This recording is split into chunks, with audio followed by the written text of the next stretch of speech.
তারা বিভিন্ন সময় বিভিন্ন অফার নিয়ে এসেছে। 2008 সালে একটি দল অফার নিয়ে এসেছে 10 টাকা কেজি চাল খাওয়াইবো, সবাই ঘরে ঘরে সরকারি চাকরি দিব। এই কথা বলেই সাধারণ মানুষদেরকে ভুলাইয়া তারা পাশ করেছে 5 বছরের জন্য, ক্ষমতা ছিল 17 বছর। এখন একটা দল অফার নিয়ে আসছে, এই কার্ড দিব সেই কার্ড দিব, যে কার্ড এটা ঘষা দিলে আলাউদ্দিনের দৈত্য আইব। এই কার্ড ঘষা দিলে বলে হুকুম করেন মালিক, আপনি বলবেন আবার টিরেঘরটা বিল্ডিং করে দাও। আসলে দেখা যাবে যে এই কার্ড ঘষা দিলে কোন দৈত্য আসবে না। আমাদেরও অফার আছে। আমাদের অফার হচ্ছে আমরা চুরি করব না। আমাদের অফার হচ্ছে আমরা দুর্নীতিকে জাদুঘরে পাঠিয়ে দেব। আমাদের অফার হচ্ছে আমরা সৎ লোকের শাসন কায়েম করব। আমরা চাঁদাবাজদের চিরতরে বিতাড়িত করব। আমাদের অফার হচ্ছে আমরা আমাদের পরবর্তী প্রজন্মের জন্য গাঁজা মুক্ত, মদ মুক্ত, সন্ত্রাস মুক্ত একটি ইনসাফপূর্ণ সমাজ প্রতিষ্ঠা করব। এটা আমাদের অফার নয়, এটা আমাদের কমিটমেন্ট, এটা আমাদের অঙ্গীকার।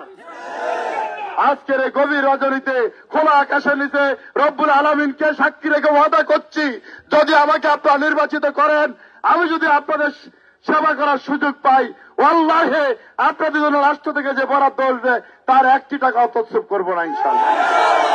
এবং আপনারা দোয়া করবেন।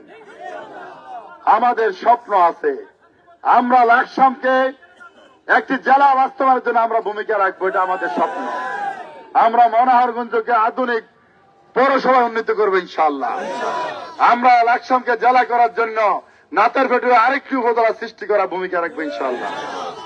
আমরা আমাদের অহংকারের দন বিদেশি রমণী নব ফয়জুন্নেসা নামে একটি বিজ্ঞান ও প্রযুক্তি বিশ্ববিদ্যালয় প্রতিষ্ঠার ভূমিকা রাখবো। আমরা যাতে 1 ঘন্টায় ঢাকা যেতে পারি ট্রেনে, এর জন্য লাকসাম নারায়ণগঞ্জ একটি বিকল্প রেলপথ তৈরির জন্য প্রচেষ্টা করব। আমাদের ঐতিহ্যের নদী ডাকাতিয়া তার নাব্যতা হারিয়ে ফেলেছে, এটা পুনর্খননের মাধ্যমে দৃষ্টিনন্দন করবো ইনশাআল্লাহ। আমরা 500 শয্যার একটি মেডিকেল কলেজ স্থাপন করার চেষ্টা করব। আমরা এখানে বেসিক শিল্প নগরী করে বেকারত্ব দূর করার চেষ্টা করব। সর্বোপরি লাকসাম মনোহরগঞ্জের যে কমিউনিটি, এই কমিউনিটি থেকে আমরা গাঁজা ব্যবসায়ী, ইয়াবা ব্যবসায়ী, মদ ব্যবসায়ী, ফেন্সিডিল ব্যবসায়ীদের চিরতরে এখান থেকে বিতাড়িত করবো ইনশাআল্লাহ।